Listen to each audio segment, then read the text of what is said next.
আল্লাহ রাব্বুল আলামিনকে যদি জিজ্ঞাসা করি, আল্লাহ, ইব্রাহিম আলাইহিস সালাম তিনি কোন ধর্মের অনুসারী ছিলেন? কোরআন হাকিমে আল্লাহ জবাব দেন, মা কানা ইব্রাহিমু ইহুদিয়্যান ওয়ালা নাসরানিয়্যা। ইব্রাহিম আলাইহিস সালাম তিনি ইহুদিও ছিলেন না, ওয়ালা নাসরানিয়্যা তিনি খ্রিস্টানও ছিলেন না, ওয়ালাকিন কানা হানিফাম মুসলিমা তিনি একনিষ্ঠ মুসলিম ছিলেন। সুবহানাল্লাহ। ওয়া মা কানা মিনাল মুশরিকিন ইব্রাহিম আলাইহিস সালাম তিনি মুশরিকদের অন্তর্ভুক্ত ছিলেন না। ইহুদিরাও শিরকে লিপ্ত, খ্রিস্টানরাও শিরকে লিপ্ত, কিন্তু ইব্রাহিম আলাইহিস সালাম তিনি শিরক মুক্ত ছিলেন, তিনি মুসলিম ছিলেন, তিনি মুসলমান ছিলেন। এই ইহুদি এবং খ্রিস্টানরা আল্লাহ রাব্বুল আলামিনের কাছ থেকে দূরে সরতে সরতে এরা অভিশপ্ত হয়েছে। ইসরায়েলদের একটি মিশন জায়োনিজম তাদের একটি আদর্শ। জায়োনিজম আদর্শ কাকে বলে? জায়োনিজম তাদেরকে বলা হয় যারা এমন চিন্তা লালন করে যে পৃথিবীতে একটা ইহুদি রাষ্ট্র দরকার এবং সেই রাষ্ট্র এক পর্যায়ে বড় হইতে হইতে গোটা পৃথিবী শাসন করবে। এই চিন্তাটাকেই জায়োনিজম বলা হয়। আর এই চিন্তাকে যারা বাস্তবায়ন করে তাদেরকে জায়োনিস্ট বলা হয়। জায়োনিজম হইতে হইলে ইহুদি হইতে হয়, কিন্তু জায়োনিস্ট হইতে হইলে ইহুদি হওয়ার প্রয়োজন হয় না, যে কোনো ব্যক্তি জায়োনিস্ট হইতে পারে। এই জায়োনিজম মিশন বাস্তবায়ন করার জন্য তারা দীর্ঘদিন ধরে কাজ করে যাচ্ছে। আমরা জানি এই বনু ইসরাইল, এই ইহুদি জাতি, এই জাতিকে আল্লাহ রাব্বুল আলামিন অসংখ্য নিয়ামত দান করেছিলেন। এই বনু ইসরাইলদেরকে আল্লাহ কিতাব দিয়েছিলেন। এরা আল্লাহর কিতাব পেয়ে, অসংখ্য নিয়ামত পেয়েও আল্লাহ রাব্বুল আলামিনের পূর্ণাঙ্গ কৃতজ্ঞতা আদায় করে নাই। কখনো কখনো আল্লাহর সাথে বিদ্রুপ করেছে, আল্লাহকে নিয়ে ঠাট্টা করেছে, মস্কারি করেছে, আল্লাহর নিদর্শনাবলীকে অস্বীকার করেছে, শত শত নবী রাসূলকে তারা হত্যা করেছে। ইতিহাসে আছে যে এমনও দিন গত হয়েছে যে একদিনে 300 নবীকে হত্যা করেছে। বলি নাউজুবিল্লাহ। সেই জাতি হচ্ছে ইহুদি। ইহুদিদের ষড়যন্ত্র আর চক্রান্ত, তাদের ষড়যন্ত্র চক্রান্ত তাদের রক্তের সাথে মিশে গেছে। এজন্য পৃথিবীর কোন ভূখণ্ডে তাদের জায়গা হয় নাই। আল্লাহ রাব্বুল আলামিনের সাথে সীমা লঙ্ঘন করেছে, যার কারণে আল্লাহ রাব্বুল আলামিন তাদেরকে অভিশপ্ত করেছেন। যেখানেই যায় সেখানেই তারা লাঞ্ছিত হয়। এরা হযরত মূসা আলাইহিস সালাতু ওয়াস সালামের সাথে এমন এমন ঘটনা ঘটাইছে, যে কোনো ব্যক্তি এই সমস্ত ঘটনাগুলো যদি পর্যালোচনা করে তখন বুঝতে পারবে যে ইহুদি জাতি কি। হযরত মূসা আলাইহিস সালাম ফেরাউনের কাছ থেকে বনু ইসরাইলকে উদ্ধার করার জন্য তিনি সমুদ্র পাড়ি দিলেন। আল্লাহ রাব্বুল আলামিনের নিদর্শনে সমুদ্রের পানির মাঝখান দিয়ে রাস্তা হয়ে গেছে। তারা আল্লাহর নিদর্শন দেখেছে, যে আল্লাহর কুদরত দেখেছে, যে আল্লাহ রাব্বুল আলামিন পানির ভিতর দিয়ে রাস্তা করে দিয়েছে। যখন সমুদ্র পার হয়ে ওই পারে চলে গেল, তখন তাদের উচিত ছিল আল্লাহর প্রতি আরো নত হওয়া, আল্লাহর বেশি বেশি কৃতজ্ঞতা আদায় করা, কিন্তু তারা এটা করে নাই। এরপরেও তারা সীমা লঙ্ঘন করতে শুরু করল। হযরত মুসা আলাইহিস সালাম আল্লাহর কাছ থেকে তাওরাত কিতাব আনার জন্য তিনি তুর পাহাড়ে গেলেন। 40 দিন সেখানে ছিলেন। মুসা আলাইহিস সালাম আয়েশা দেখে বনু ইসরাইল বাছুর পূজা শুরু করে। মুসা আলাইহিস সালাম তিনি খুবই কষ্ট পাইলেন। এগুলো অনেক ঘটনাগুলো অনেক বড় বড়, আমি শুধু ইশারা দিচ্ছি। এরপর হযরত মুসা আলাইহিস সালাম বললেন, আমি আল্লাহর কাছ থেকে কিতাব নিয়ে আসছি, তোমরা এই কিতাবকে গ্রহণ করো। এই বনু ইসরাইল বলল, আল্লাহ সরাসরি যদি কিতাব দেয়, আল্লাহকে যদি আমরা সরাসরি দেখতে পাই তাহলে গ্রহণ করবো, নাহলে গ্রহণ করবো না। বলি না হুজুর। এরা একটার পর একটা সীমা লঙ্ঘন করেছে। আল্লাহ রাব্বুল আলামিন বনু ইসরাইলদেরকে উপহার দিয়েছেন মান্না ওয়া সালওয়া। আসমান থেকে এক ধরনের খাবার আসতো, এই খাবার তারা খাইতো। এক পর্যায়ে এই খাবার তারা খাবে না, অস্বীকার করবে।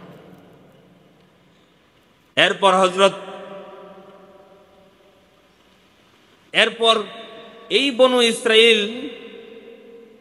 তাদেরকে আল্লাহ রাব্বুল আলামিন আদেশ করলেন, তোমরা শনিবারে ইবাদত করবা, শনিবারে কোনো জীবিকা আহরণ করবা না, শনিবারে সমস্ত কাজকর্ম রেখে বাদ দিয়ে, সকল কাজকর্ম বাদ দিয়ে শুধু আল্লাহর ইবাদত করবা।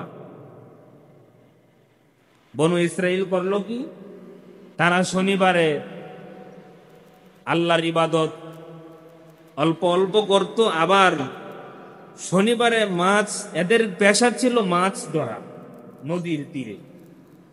এখন শনিবারে সরাসরি মাছ ধরতো না, মাছ আটকায় রাখতো। শনিবারে নদীর তীরে মাছ আসতো আর এই মাছগুলোকে আটকায় রাখতো, এরপরে রবিবার ধরত। এভাবে কিছুদিন যাওয়ার পর এরা শনিবারে ইবাদত ছেড়ে দিছে, দিয়ে শনিবারেই মাছ ধরা শুরু করে দিছে। এক পর্যায়ে এদের একটা অংশকে আল্লাহ বানর বানায় দিছে। এগুলো কোরআনে আছে ঘটনাগুলো। শুধু তাই নয়, এই বনু ইসরাইল হযরত মুসা আলাইহিস সালামকে অপবাদ দিয়েছে। হযরত মুসা আলাইহিস সালাম ছিলেন লজ্জাশীল, লাজুক। লজ্জার কারণে তিনি সব সময় তার পুরোটা শরীর ঢেকে রাখতেন। তো বনু ইসরাইল মুসা আলাইহিস সালামের শরীর দেখতে পারতো না। এক পর্যায়ে তারা তাদের সমাজে আলোচনা শুরু করে দিল যে মুসা, তার শরীরে কোনো রোগ আছে, হয়তো সে ভাইরাসে আক্রান্ত, নয়তো তার হানিয়া নামক একটা রোগ আছে, এই রোগে আক্রান্ত, বা তার কুষ্ঠ রোগ আছে। সমাজে তারা এটা ছড়ায় দিচ্ছে, প্রচলন করে দিচ্ছে। এটা নিয়ে সমালোচনা হইতেছে। আল্লাহ রাব্বুল আলামিন হযরত মুসা আলাইহিস সালামকে এই অপবাদ থেকে মুক্ত করবেন। একদিন হযরত মুসা আলাইহিস সালাম তিনি নদীর তীরে নিবৃত আড়ালে নির্জন জায়গায় গোসল করতে গেলেন। তো মুসা আলাইহিস সালাম তার গোসল করার পর যে কাপড়গুলো পরবে সেগুলো পাথরের উপর রাখলেন। পাথরের উপর রাখার পর মুসা আলাইহিস সালাম গোসল করলেন। এখন কাপড় পরবেন, পাথরের কাছ থেকে কাপড় আনতে যাবে, এই মুহূর্তে পাথর চলতে শুরু করলো। সুবহানাল্লাহ। তো মুসা আলাইহিস সালাম তিনি নগ্ন, তার শরীরে কাপড় নাই। পাথর যখন চলতেছে, মুসা আলাইহিস সালাম লাঠি নিয়ে আগাচ্ছে, হে পাথর, হে কাপড়, আমার কাপড় দাও, কিন্তু পাথর তো চলতেছে। আজীব ঘটনা, আল্লাহর মুজিজা। এক পর্যায়ে এই পাথর চলতে চলতে দৌড়াইতে দৌড়াইতে এই বনু ইসরায়েলের কিছু সংখ্যক লোক এক জায়গায় ছিল, ওইখানে গিয়ে পাথর থামলো। মুসা আলাইহিস সালাম তো কাপড় নেওয়ার জন্য ওই পাথরের পিছনে ছুটলেন, শরীরে কাপড় নাই। বনু ইসরাইল দেখে ফেললো হযরত মুসা আলাইহিস সালামের শরীর। তখন বনু ইসরাইল বলতে শুরু করলো, আল্লাহ রাব্বুল আলামিন তিনি কতই না সুন্দর করে মুসা আলাইহিস সালামকে সৃষ্টি করেছেন, বানিয়েছেন, এবং তিনি সমস্ত আইব মুক্ত, তার কোনো রূপ নাই, তার কোনো বেদি নাই। সুবহানাল্লাহ। এই বনু ইসরাইল কি জাতি এখন বুঝেন? এই বনু ইসরাইল হযরত মারিয়াম আলাইহিস সালামকে অপবাদ দিয়েছে যে আল্লাহ রাব্বুল আলামিন মারিয়াম আলাইহিস সালামের গর্ভে কুদরতি ভাবে হযরত ঈসা আলাইহিস সালামকে দান করেছেন। মারিয়াম আলাইহিস সালামকে তারা জুলুম করেছে। এই বনু ইসরাইল জাতি হযরত ঈসা আলাইহিস সালামকে হত্যা করার জন্য ষড়যন্ত্র করেছে, কিন্তু হযরত ঈসা আলাইহিস সালামকে আল্লাহ আসমানে উঠায় নিয়েছেন, কিন্তু তারা দাবি করে যে তারা হত্যা করছে। নাউজুবিল্লাহ। এই বনু ইসরাইল আল্লাহর সাথে বারবার বেয়াদবি করেছে। হযরত মুহাম্মদ সাল্লাল্লাহু আলাইহি সাল্লামকে বিষ পান করায়া হত্যা করার জন্য চেষ্টা করেছে। এই বনু ইসরাইল হযরত মুহাম্মদ সাল্লাল্লাহু আলাইহি সাল্লামকে হত্যা করার জন্য জাদু করেছে। একের পর এক এভাবে ষড়যন্ত্র করে গেছে। আল্লাহ রাব্বুল আলামিন বনু ইসরাইল সম্পর্কে কোরআন হাকিমে বলেন, এই বনু ইসরাইল এত নিয়ামত পেয়েছিল, এত অনুগ্রহ পেয়েছিল, কিন্তু তারা এই অনুগ্রহ কবুল করে নাই। তখন আল্লাহ রাব্বুল আলামিন এদের প্রতি নারাজ হয়ে গেলেন, এদেরকে অভিশাপ করেছে। এরা মালউন হয়ে গেছে, অভিশপ্ত হয়ে গিয়েছে। আল্লাহ রাব্বুল আলামিন বলেন, দরিবাত আলাইহিমুজ জিল্লাহ, এদের উপর জিল্লতি আল্লাহ চাপিয়ে দিয়েছেন, লাঞ্ছনা চাপিয়ে দিয়েছেন। আইনামা সুকিফু ইল্লা বিহাবলিম মিনাল্লাহ ওয়া হাবলিম মিনান নাস। এই বনু ইসরাইল জাতি আল্লাহর সাথে যদি চুক্তিতে না যায়, যদি তারা দিনে ফিরে না আসে, অথবা কোনো মানুষের সাথে যদি, কোনো সম্প্রদায়ের সাথে যদি চুক্তিতে না থাকে, তারা যেখানেই থাকবে সেখানেই তারা লাঞ্ছিত, তারা অপদস্থ হবে। ওয়াবাউ বিগদাবিন মিনাল্লাহ, তারা আল্লাহর রাগ, আল্লাহর ক্রোধ, আল্লাহর গজব অর্জন করেছে। ওয়াদরিবাত আলাইহিমুল মাসকানা, এই বনু ইসরাইল জাতির উপর আল্লাহ অসহায়ত্ব, দারিদ্রতা চাপিয়ে দিয়েছে। এই আয়াত থেকে পরিষ্কার হয়ে গিয়েছে যে বনু ইসরাইল জাতি আল্লাহর অভিশাপ পাওয়ার পর তারা কোথাও কখনো সম্মানিত হয় নাই। তবে যদি তারা আল্লাহর সাথে কোনো চুক্তিতে গিয়েছে, অথবা কোনো সম্প্রদায়ের সাথে, কোনো মানুষের সাথে তারা চুক্তি করেছে, তখন তারা কিছুটা স্থির হতে পারছে। যেমন বর্তমান সময়ে ইসরায়েলিদের কোনো সম্মান নাই, মর্যাদা নাই, তবে যেটুকু আছে এটা চুক্তির কারণে। তারা আমেরিকার সাথে, ব্রিটেনের সাথে, ফ্রান্সের সাথে তারা চুক্তিতে আছে। এই চুক্তির কারণে তারা টিকে আছে, নয়তো আল্লাহ রাব্বুল আলামিন তাদেরকে তাদের কঠিন পরিণতি দিকে নিয়ে যাইত। তবে অবশ্যই এই বনু ইসরাইল জাতি ভবিষ্যতে ভয়াবহ ক্ষতিগ্রস্ত হবে। এই বনু ইসরাইল জাতি বুখতে নসর একজন জালিম বাদশা ছিল। তার অধীনে প্রায় অর্ধ শতাব্দী বছর পর্যন্ত গোলাম হয়ে, দাস হয়ে, দাসী হয়েছিল। এই বনু ইসরাইল জাতি হযরত মুহাম্মদ সাল্লাল্লাহু আলাইহি সাল্লামের যুগে মুহাম্মদ সাল্লাল্লাহু আলাইহি সাল্লাম বারবার চেষ্টা করেছেন, তাদেরকে বুঝাইছেন, তারা সঠিক পথে ফিরে আসে নাই। এক পর্যায়ে তাদেরকে তাদের খারাপির জন্য, তাদের ষড়যন্ত্রের কারণেই তাদেরকে আরব থেকে বের করে দেওয়া হয়েছিল। হযরত ওমর রাদিয়াল্লাহু তাআলা আনহু এই ইহুদিদেরকে একেবারেই আরব থেকে বের করে দিয়েছিলেন। এরপরে এই পৃথিবীর কোনো 1 ইঞ্চি মাটিতে তারা স্থায়ীভাবে বসবাস করতে পারেনি। তাদের কপালে কোনো ভূখণ্ড জুটে নাই। তারা রোমে গিয়ে আশ্রয় নিয়েছিল, সেখান থেকে তাদেরকে বের করে দেওয়া হয়েছে। রাশিয়ায় আশ্রয় নিয়েছিল, সেখান থেকে তাদেরকে বের করে দেওয়া হয়েছে। আরবে আশ্রয় নিয়েছিল, সেখান থেকেও তাদেরকে বের করে দেওয়া হয়েছে। কারণ তাদের আখলাক ভালো না, খুবই অমানবিক জাতি গোষ্ঠী এটা। প্রথম বিশ্বযুদ্ধের আগে ব্রিটেন, ফ্রান্স, আমেরিকার সাহায্যে এই বনু ইসরাইল জাতি ফিলিস্তিনে তারা একটা রাষ্ট্র গঠন করার জন্য চুক্তিতে যায়। এর আগে 1850 খ্রিস্টাব্দের আগে এবং পরে ফিলিস্তিনের মধ্যে মাত্র 3% ইহুদি ছিল। সেখানে সংখ্যাগরিষ্ঠ ছিল মুসলমান আর অল্প সংখ্যক ছিল খ্রিস্টান।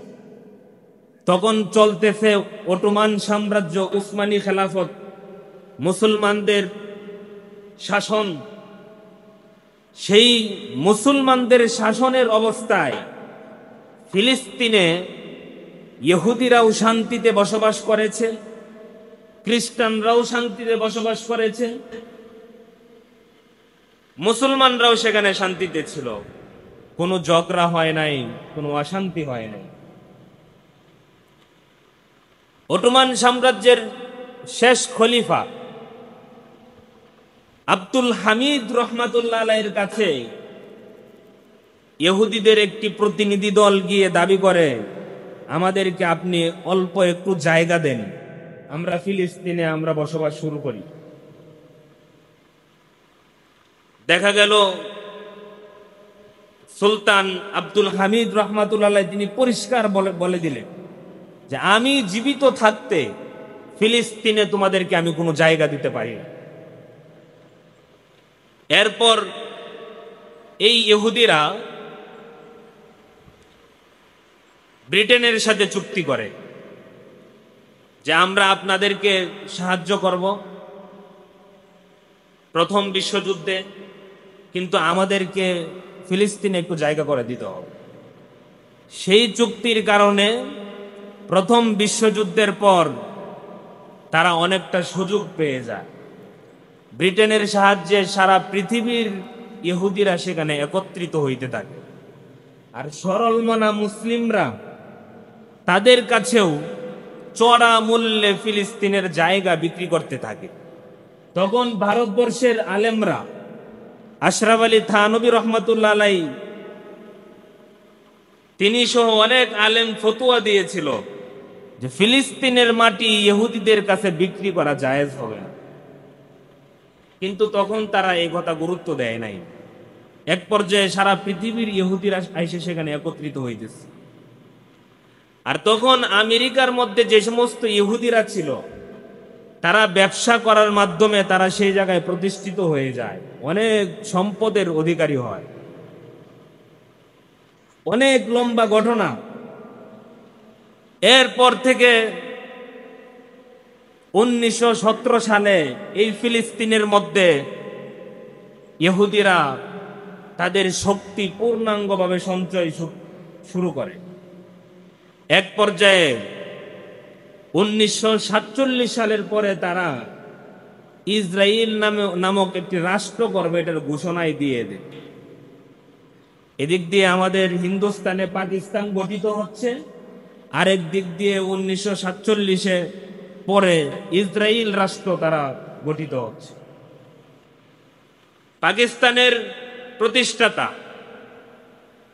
কায়েদে আজম মোহাম্মদ আলী জিন্নাহ রহমতুল্লাহ আলাই তার বোন তার জীবনীতে লেখে, কায়েদে আজম যখন ইন্তেকাল করবেন মৃত্যুর শয্যায়, তখন 3টা কথা তিনি বলেছিলেন: কাশ্মীর মুহাজিরিন, ফিলিস্তিন, লা ইলাহা ইল্লাল্লাহ মুহাম্মাদুর রাসূলুল্লাহ সাল্লাল্লাহু আলাইহি ওয়াসাল্লাম। পাকিস্তান গঠন হওয়া থেকে নিয়ে ফিলিস্তিনের পক্ষে ছিল আমাদের ভূখণ্ড। মোট কথা, ব্রিটিশদের সহযোগিতায় ইসরায়েলিরা ফিলিস্তিনে তাদের আস্তানা গড়ে তোলে। সেই যে আস্তানা গড়ে তুলেছিল, তখন তারা সেখানে ধীরে ধীরে শক্তিশালী হইতে হইতে এখন তারা গোটা পৃথিবী শাসন করবে এমন এক অবস্থায় তারা যাচ্ছে। তাদের মিশন হচ্ছে জায়নিজম। ইহুদিরা তাদের রাষ্ট্র সম্প্রসারণ করার মধ্য দিয়ে পৃথিবী শাসন করে। তাদেরকে যারা সহযোগিতা করে, তাদের মিশন যারা বাস্তবায়ন করে, তাদেরকে বলা হয় জায়নিস্ট। এখন এই ফিলিস্তিন ভূখণ্ডটি সম্পূর্ণ আরবদের ছিল, আর আজকে তারা পূর্ণাঙ্গভাবে দখল করার পথে আছে। বলা, আপনাকে একজন মানুষ আইসা বলতেছে, ভাই আপনার বাড়িটা অনেক বড়, আপনার এখানে অনেক জায়গা জমি আছে, আমি অসহায়, আমাকে আপনি কয়েকটা রাত এখানে থাকতে দেন। আপনি সরল মনে এদেরকে থাকতে দিলেন।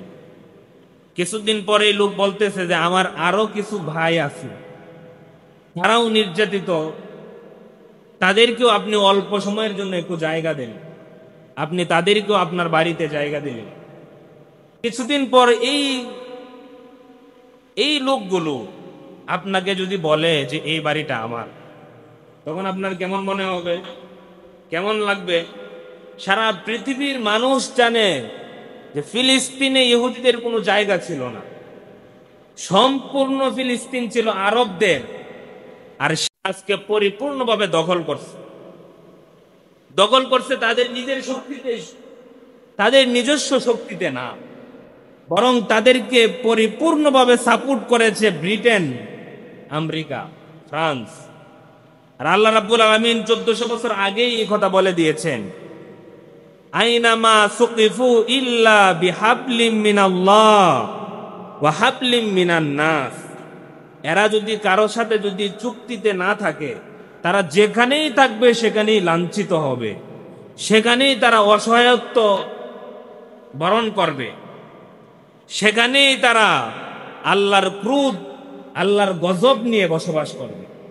কিন্তু শুধুমাত্র তারা চুক্তিতে থাকার কারণে আজকে তারা পৃথিবীতে সুপার পাওয়ার শক্তিতে পরিণত হচ্ছে। আমেরিকা নিজেও চায় যে মধ্যপ্রাচ্যে তাদের একটা সেনা ছাউনি থাকুক, সেনা ছাউনি হিসেবে তারা ইসরায়েলকে ব্যবহার করতেছে।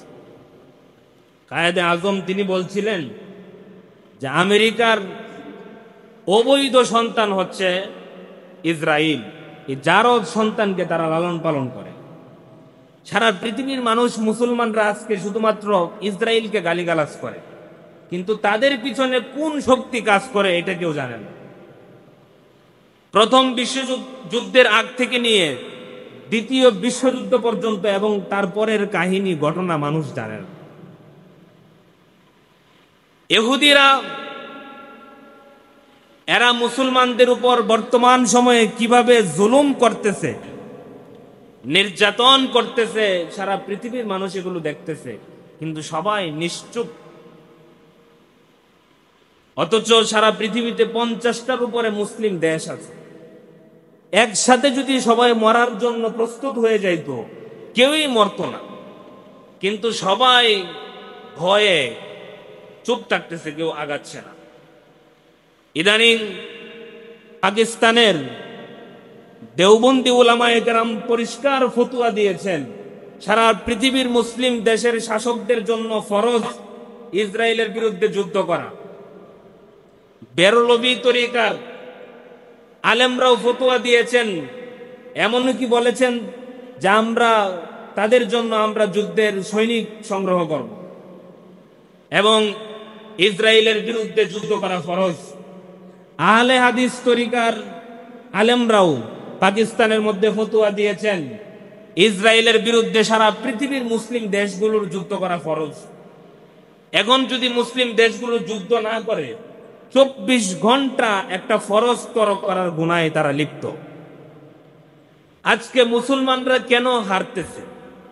কেন মুসলমানরা আজকে নির্যাতিত, নিপীড়িত, লাঞ্ছিত? এর কারণ মুসলমানরা কোরআন ছেড়ে দিয়েছে। সমস্ত কথা আল্লাহ রাব্বুল আলামিন কোরআন হাকিমেই বলে দিয়েছিলেন, কিন্তু আমরা মুসলমানরা এই সমস্ত কথা শুনি না। আল্লাহ বলছেন, ইয়া আইয়ুহাল্লাযীনা আমানু, ওহে ঈমানদারেরা। কোরআন হাকিমের যেই জায়গার মধ্যেই এভাবে আল্লাহ ডাক দিয়েছেন, ইয়া আইয়ুহাল্লাযীনা আমানু, ওহে ঈমানদারেরা, তখন আপনি একটু স্থির হবেন যে এরপরে আল্লাহ একটা গুরুত্বপূর্ণ কথা বলতেছে। গুরুত্বপূর্ণ কথাটা কি? আল্লাহ রাব্বুল আলামিন বলেন, লা তাত্তাখিযুল ইয়াহুদা ওয়ান নাসারা আউলিয়া বা'দুহুম আউলিয়াউ বা'দিন। ইহুদিদেরকে, খ্রিস্টানদেরকে তোমরা বন্ধু রূপে গ্রহণ করিও না, কারণ ইহুদি খ্রিস্টানরা তারা পরস্পর বন্ধু। সুবহানাল্লাহ। আল্লাহ বলছে তোমরা ইহুদিদেরকে, খ্রিস্টানদেরকে বন্ধু হিসেবে গ্রহণ করিও না, কারণ তারা কিন্তু বন্ধু। ইসরায়েল আর আমেরিকা বন্ধু কিনা? খ্রিস্টান ইহুদি বন্ধুত্ব। আল্লাহ বলতেছে তোমরা এই শত্রুদের সাথে বন্ধুত্ব করিও না, কারণ তারা পরস্পর বন্ধু। আর আমরা মুসলমানরা আজকে কি করছি? আমেরিকার সাথে কিভাবে বন্ধুত্ব করা যায়, ব্রিটেনের সাথে কিভাবে বন্ধুত্ব করা যায়, সেই প্রতিযোগিতায় লিপ্ত। কেমন প্রতিযোগিতা? আল্লাহ রাসূল হাদিসে আরো আগেই বলে গেছে। বুখারী শরীফের হাদিস, নবীজি বলতেছেন, লা তাত্তাবিউন্না সুনানা মান কানা ক্বাবলাকুম শিবরান বিশিবরিন ওয়া যিরাআন বিযিরাইন। নবীজি বলতেছেন যে লা তাত্তাবিউন্না, অবশ্যই তোমাদের মধ্য থেকে, মান কানা ক্বাবলাকুম, তোমাদের মধ্য থেকে কিছু লোক, তোমাদের মধ্য থেকে তোমাদের সম্প্রদায়, তারা পরিপূর্ণভাবে তাদের রীতিনীতি অনুসরণ করবে। লা তাত্তাবিউন্না সুনানা মান কানা ক্বাবলাকুম শিবরান বিশিবরিন ওয়া যিরাআন বিযিরাইন। তোমরা অবশ্যই তাদেরকে পরিপূর্ণভাবে অনুসরণ করবে, প্রতি বিগতে বিগতে, প্রতি গজে গজে। হাত্তা লাউ সালাকু জুহরা দাব্বিন, এমনও কি তারা যদি, আরব দেশে একটা দপ নামে একটা প্রাণী আছে, এই প্রাণীটা দেখতে গুই সাপের মতো। কিসের মতো? গুই সাপের মতো। তো নবীজি বলতেছেন যে তাদেরকে তো তোমরা প্রতি বিগতে বিগতে, প্রতি গজে গজে পরিপূর্ণভাবে অনুসরণ করবে। এমন ভাবে অনুসরণ করবে যে তারা ওই গুই সাপের গর্তে যদি প্রবেশ করে, তোমরাও গিয়ে তাদের পিছনে গুই সাপের গর্তে প্রবেশ করবে। তখন সাহাবায়ে কেরাম বললেন, কুলনা ইয়া রাসূলুল্লাহ আল ইয়াহুদা ওয়ান নাসারা, ইহুদি খ্রিস্টানদেরকে অনুসরণের কথা বলছেন? নবীজি বলতেছেন, ক্বালা ফামান, এর ছাড়ার কারণ তাদেরকে যদি তোমরা অনুসরণ করো। নবীজি বলছে তোমাদের পূর্ববর্তীদেরকে অবশ্যই তোমাদের পূর্ববর্তীদেরকে তোমরা অনুসরণ করবে বিগতে বিগতে, গজে গজে। এমনকি তারা যদি গুই সাপের গর্তে ঢুকে, তোমরাও গিয়ে গুই সাপের গর্তে ঢুকবা। সাহাবায়ে কেরাম বললেন, তারা কারা? ইহুদি খ্রিস্টানদের কথা বলছেন? নবীজি বলছেন, তাছাড়া আর কারা? অর্থাৎ ইহুদি খ্রিস্টানদেরকে মুসলমানরা এভাবে অনুসরণ শুরু করে দিয়েছে। মান তাশাব্বাহা বিকওমিন ফাহুয়া মিনহুম। আপনি যাকে অনুসরণ করবেন, যার সাথে সাদৃশ্য অবলম্বন করবেন, আপনি তাদেরই অন্তর্ভুক্ত হয়ে যাবেন। আজকে মুসলমানদের চেহারা খ্রিস্টানদের, ইহুদিদের, মুসলমানদের চাল চলন খ্রিস্টানদের, ইহুদিদের, মুসলমানদের অর্থনৈতিক অবস্থা খ্রিস্টানদের, ইহুদিদের, মুসলমানদের সামরিক ব্যবস্থা খ্রিস্টানদের, ইহুদিদের মতো। তো মুসলমানরা লাঞ্ছিত হবে না, অপদস্থ হবে না? কারা হোক। এক সময় তো সারা পৃথিবী মুসলমানরা শাসন করেছে, শত শত বছর, হাজার বছর মুসলমানরা শাসন করেছে, তাদের মাথা উঁচু করে তারা চলছিল। আজকে সারা পৃথিবীতে মুসলমানরা মার খাচ্ছে কেন? ফিলিস্তিনে মার খায়, ইরাকে মার খায়, আফগানিস্তানে মার খায়, আরাকানের মধ্যে মুসলমানরা নির্যাতিত, কাশ্মীরের মধ্যে মুসলমানরা নির্যাতিত, উইগুরিস্তানে মুসলমানরা নির্যাতিত। সারা পৃথিবীতে একই অবস্থা মুসলমানদের চিত্রে। প্রিয় হাজিরিন, আমরা যদি ইহুদিদেরকে যদি বন্ধু হিসাবে গ্রহণ করি, খ্রিস্টানদেরকে যদি বন্ধু হিসাবে গ্রহণ করি, আমরা কখনোই এই লাঞ্ছনার জীবন থেকে বেরিয়ে আসতে পারবো না। অবশ্যই আমরা ফিরে যেতে হবে রাসূলের তরিকায়, সাহাবীদের তরিকায়। নবীজি বলতেছেন, ইজা তাবায়াতুম বিল ইনা, আমার উম্মত যখন ইনা পদ্ধতিতে যখন ব্যবসা শুরু করবে, সুদি লেনদেন যখন শুরু করবে, নাজায়েজ তরিকায় যখন তারা ব্যবসা বাণিজ্য করবে, ওয়া আখাজতুম আজনাবাল বাকর, তারা যখন গাভীর, গরুর লেজ ধরবে, অর্থাৎ তারা ব্যবসা বাণিজ্য, অর্থনীতি ইত্যাদি নিয়ে তারা স্বাচ্ছন্দ্য বোধ করবে। ওয়ারাদিতুম বিজ্জার'i, তারা শস্য উৎপাদন, কৃষি কাজ নিয়ে পড়ে থাকবে। ওয়া তারাকতুমুল জিহাদা, এবং তারা রাসূলের যে সুন্নাহ ছিল, জিহাদ ছিল, সেই জিহাদ ছেড়ে দিবে। সাল্লাল্লাহু আলাইকুমুজ যুল্লান, আল্লাহ তাদের উপর লাঞ্ছনার জীবন চাপিয়ে দিবেন।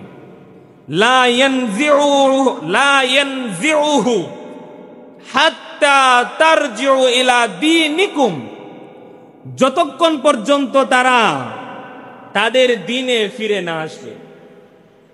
অর্থাৎ হযরত ওমর রাদিয়াল্লাহু তাআলা আনহু ক্রুসেডদের বিরুদ্ধে জিহাদ করে, লড়াই করে মসজিদে আকসা তিনি বিজয় করেছিলেন। হযরত ওমর রাদিয়াল্লাহু তাআলা আনহু পৃথিবী থেকে চলে যাওয়ার পর, এরপর কয়েক শতাব্দীর পরে আবার ক্রুসেডরা, খ্রিস্টানরা মসজিদে আকসা দখল করে। আল্লাহ রাব্বুল আলামিন আরেকজন সিপাহ সালার পাঠিয়ে দিলেন, সালাউদ্দিন আইয়ুবী রহমাতুল্লাহ আলাইহি। হযরত সালাউদ্দিন আইয়ুবী রহমাতুল্লাহ আলাইহির নেতৃত্বে সেই সাহাবীদের তরিকায়, জিহাদি পথে, জিহাদি মাধ্যমে, জিহাদি পন্থায় মসজিদে আকসা মুক্ত হয়েছিল। আবার যতক্ষণ পর্যন্ত এই মসজিদে আকসা জিহাদি তরিকায়, রাসূলের তরিকায়, সাহাবীদের তরিকায় যতক্ষণ পর্যন্ত চেষ্টা না হবে, মুক্ত হবে না, ইসরায়েলের দখলেই থাকবে। প্রিয় হাজিরিন, আজকে ফিলিস্তিনের মুসলমানরা তাদের হৃদয়ের ব্যথা যেন আল্লাহ রাব্বুল আলামিন 1400 বছর আগেই কোরআনে বলে দিয়েছেন, ওয়ামা লাকুম লা তুকাতিলুনা ফি সাবিলিল্লাহ, তোমাদের কি হয়ে গেল? আল্লাহর রাস্তায় তোমরা যুদ্ধ করতেছ না? বৃদ্ধ, নারী, শিশু, তাদেরকে উদ্ধার করার জন্য ইয়াকুলুনা রব্বানা আখরিজনা মিন হাযিহিল ক্বরিয়াতি যালিমি আহলুহা, সেখানকার অধিবাসীরা বলতেছে, আল্লাহ আমাদেরকে এই জালেম নগরী থেকে উদ্ধার করুন। রব্বানা আখরিজনা মিন হাযিহিল ক্বরিয়াতি যালিমি আহলুহা ওয়াজআল লানা মিন লাদুনকা ওয়ালিয়্যা ওয়াজআল লানা মিন লাদুনকা নাসীরা। আল্লাহ আমাদের জন্য একজন অভিভাবক ব্যবস্থা করুন, আমাদের জন্য সাহায্যের ব্যবস্থা করুন। এভাবে ফিলিস্তিনের মুসলমানরা ডাকতেছে। সারা পৃথিবীর সকল আন্তর্জাতিক আইন লঙ্ঘন করে একের পর এক ইসরায়েলিরা ফিলিস্তিনের মাটিতে তারা বোমা বর্ষণ করতেছে, বৃষ্টির মতো বোমা বর্ষণ করতেছে। এমনকি পৃথিবীর আন্তর্জাতিক আইনে নিষিদ্ধ ফরফরাস নামে একটি বোমা, এই বোমাও তারা ব্যবহার করতেছে। দেখা যায় বোমা পড়ার সাথে সাথে সেখানকার মুসলমানদের দেহগুলো ঝলসে যাচ্ছে, পাখির মতো তাদের দেহগুলো খণ্ড বিখণ্ড হয়ে 10 তলা পর্যন্ত উঠতেছে। প্রিয় হাজিরিন, ফিলিস্তিনের মধ্যে মুসলমান ছিল সংখ্যাগরিষ্ঠ, ইহুদি ছিল মাত্র 3%। আজকে সেই জায়গা আজকে পূর্ণাঙ্গভাবে ইহুদিরা নিয়ন্ত্রণ করতেছে। সারা পৃথিবীর মুসলমানদের জন্য ফরজ হয়েছে ইসরায়েলের বিরুদ্ধে যুদ্ধ করা, জিহাদ করা। যার যেভাবে সামর্থ্য আছে সেভাবেই তাদের বিরোধিতা করা, তাদের পণ্য বয়কট করা, তাদের দোষগুলো, তাদের খারাপিগুলো, এই জালেমদের ঘটনাগুলো নিজের সন্তানদের কাছে বর্ণনা করা, যেন ভবিষ্যতে এমন সন্তান তৈরি হয় যেন তাদের বিরুদ্ধে লড়াইয়ের জন্য প্রস্তুত হইতে পারে। প্রিয় হাজিরিন, আমরা মুসলমান হয়েছি মনে করি যে আমরা শুধু নামাজ পড়ব, রোজা রাখব, হজ করব, এটাই মুসলমানদের কাজ। অথচ পরিষ্কার কোরআন হাকিমে এবং হাদিসে বর্ণনা হয়েছে তামাম পৃথিবীর মুসলমানরা একটা দেহ, একটা দেহ মুসলমানদের। সেই দেহের কোনো অঙ্গে যদি ব্যথা হয়, ক্ষতিগ্রস্ত হয়, যেন পূর্ণাঙ্গ দেহই কষ্ট পায়। আপনি যদি পায়ের বৃদ্ধাঙ্গুলিতে যদি আঘাত পান, আপনার পুরা শরীরই ব্যথিত। আপনার চোখে ব্যথা হইলে আপনার পূর্ণাঙ্গ শরীরেই এর কষ্ট অনুভব করে। ফিলিস্তিনের মুসলমানরা এটা আমাদের দেহ, তারা যদি কষ্টে থাকে আমরা সুখে থাকতে পারি না, তারা যদি নির্যাতিত হয় আমরা চুপ থাকতে পারি না। আমাদের প্রত্যেকটি জায়গা থেকে ফিলিস্তিনি ভাইদের পক্ষে এবং ইসরায়েলি আগ্রাসনের বিরুদ্ধে আমাদের দাঁড়াইতে হবে। পারবো তো ইনশাআল্লাহ? প্রিয় হাজিরিন, এর জন্য আমাদের কাজ করতে হবে। 1 নাম্বার কাজ হইল আমাদের ইতিহাস জানতে হবে। আমি তো সময় নেই, এই জন্য সবগুলো অল্প অল্প একটু শুধু টাচ দিচ্ছি, কিন্তু আমি এই কথা বুঝাইতে চাইছি যে আমাদের সকলের পড়াশোনা করতে হবে, ইতিহাস জানতে হবে।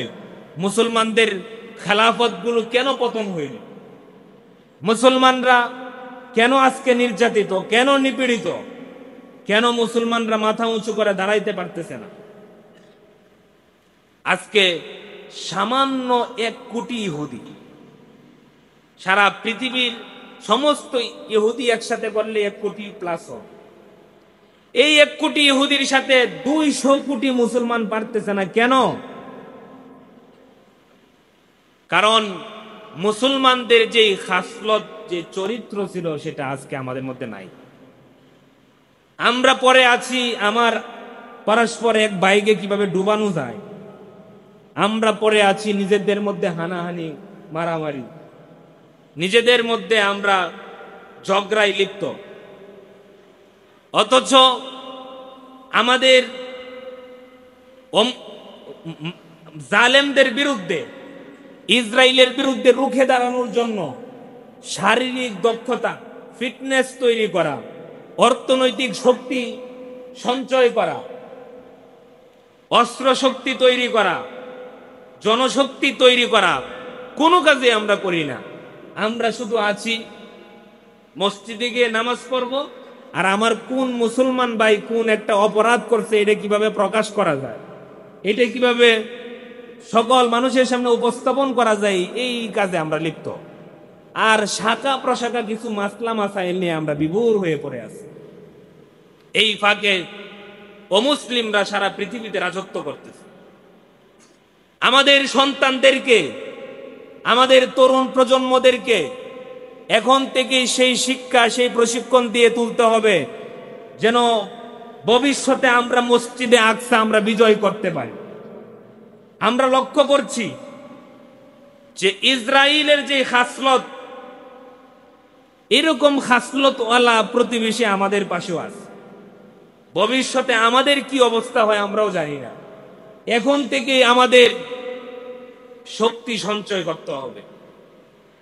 ফিলিস্তিনি মুসলমানরা আজকে তারা কঠিন সময় পার করতেছে, কিন্তু যখন তারা স্বাচ্ছন্দ্য বোধ করছিল, ফিলিস্তিনের মাটিতে যখন সুখে শান্তিতে ছিল, তখন তারা বিপুল পরিমাণ টাকা দিয়ে, ডলার দিয়ে ইসরায়েলিদের কাছে, ইহুদিদের কাছে তারা জায়গা বিক্রি করছে।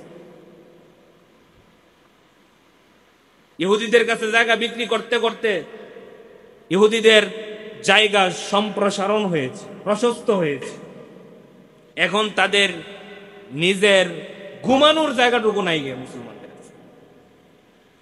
কিন্তু যদি সেই সময় তারা যদি সতর্ক থাকতো, তাহলে আজকে এই কঠিন পরিণতি হইত না।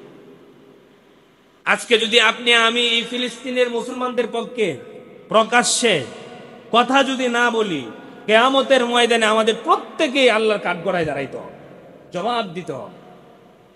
মুসলিম শাসকদের আল্লাহর কাছে জবাব দিতে হবে। সারা পৃথিবীতে সেনাবাহিনীর অভাব নাই। মুসলিম দেশে হাজার হাজার সেনাবাহিনী আছে, অস্ত্র আছে। এই সেনাবাহিনী কিসের জন্য রাখা হয়েছে যদি মুসলমানদের উপকারে না আসে? এই সেনাবাহিনী কি মুসলমানদের বিরুদ্ধে অস্ত্র ধরার জন্য? প্রিয় হাজরিন, আমাদের অনেক হৃদয়ে ব্যথা, অনেক কষ্ট। আজকে আমরা মুসলমানরা কিসে বিভোর হয়ে পড়ে আছি, কি নিয়ে চিন্তা করি, কি ভাবি? আর আমাদের ভাবা উচিত ছিল কোরআন। আজকে প্রত্যেকটি মুসলমান কোরআন হাকিম ছেড়ে দিয়েছে। কোরআনের আমরা রমজানে তারাবি পড়ি, লম্বা নামাজ পড়ি, কিন্তু কি পড়তেছে এটা কি আমরা বুঝি? শুধু শুনতেছি আমরা। আল্লাহ রাব্বুল আলামিন তো সকল কথা কোরআন হাকিমে বলে দিয়েছেন। মাত্র পৃথিবীতে কোরআন বোঝে কয়েক পার্সেন্ট মানুষ। এই কয়েক পার্সেন্ট মানুষে কি করবে? আমাদের তো উচিত ছিল সবাই কোরআন বুঝবো, কোরআনকে অনুভব করব। আল্লাহ রাব্বুল আলামিন মুসলমানদেরকে পাঠিয়েছেন লিইয়ুযহিরাহু আলা দ্বীনি কুল্লি, সকল দ্বীনের উপর, সকল মতের উপর, সকল ধর্মের উপর ইসলামকে বিজয় করার জন্য। আর আপনি আমি গোলামিতে লিপ্ত। কিভাবে আমরা ব্রিটেনকে খুশি করতে পারি, আমেরিকাকে খুশি করতে পারি, এইভাবে আমরা সবাই লিপ্ত হয়ে গেছি।